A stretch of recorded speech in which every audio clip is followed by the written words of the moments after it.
Nidhi, Nidhi, I'm grateful to you.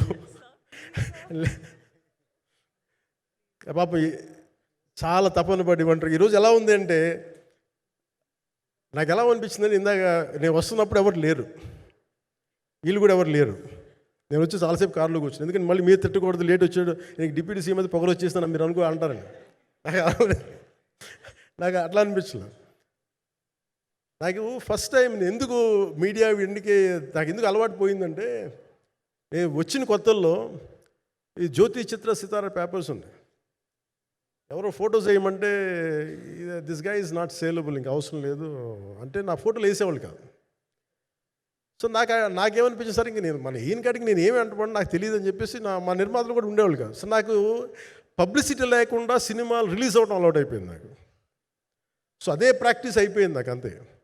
మళ్ళీ కూర్చోబెట్టి మీరు ఏం మాట్లాడతారు, మళ్ళీ అది ఇటు తిరిగి వస్తుందని చెప్పేసి మిగతా అంత నాట్ టాకెటివ్. మీరు సినిమా పొలిటికల్ ప్రాసెస్కి వచ్చేటప్పుడు నేను ఏదైనా మాట్లాడగలను, కానీ సినిమా వచ్చేటప్పటికి చాలా చాలా ఒత్తిడి తీసుకోవాల్సి వస్తుంది.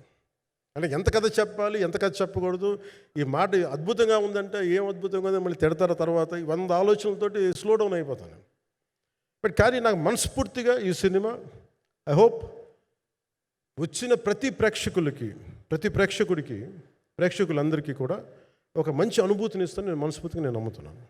ఖచ్చితంగా అలాంటి అనుభూతిని ఇస్తుంది.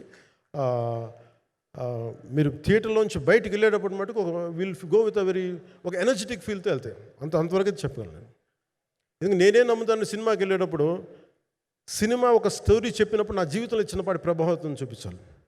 అలాంటి ప్రభావం, అలాంటి ఎనర్జీ ఇచ్చే సినిమా అవుతుందని మనస్ఫూర్తిగా నేను ఆశిస్తూ మీ అందరికీ ప్రత్యేకించి మీ అందరికీ పేరు పేరున ధన్యవాదాలు తెలియజేస్తాను. ఇంకా మాట్లాడాలని ఉంది కానీ సాయంత్రం ఈవెంట్ ఉంది కాబట్టి.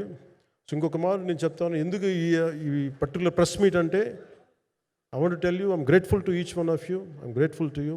Thank you for standing by us. Thank you very much.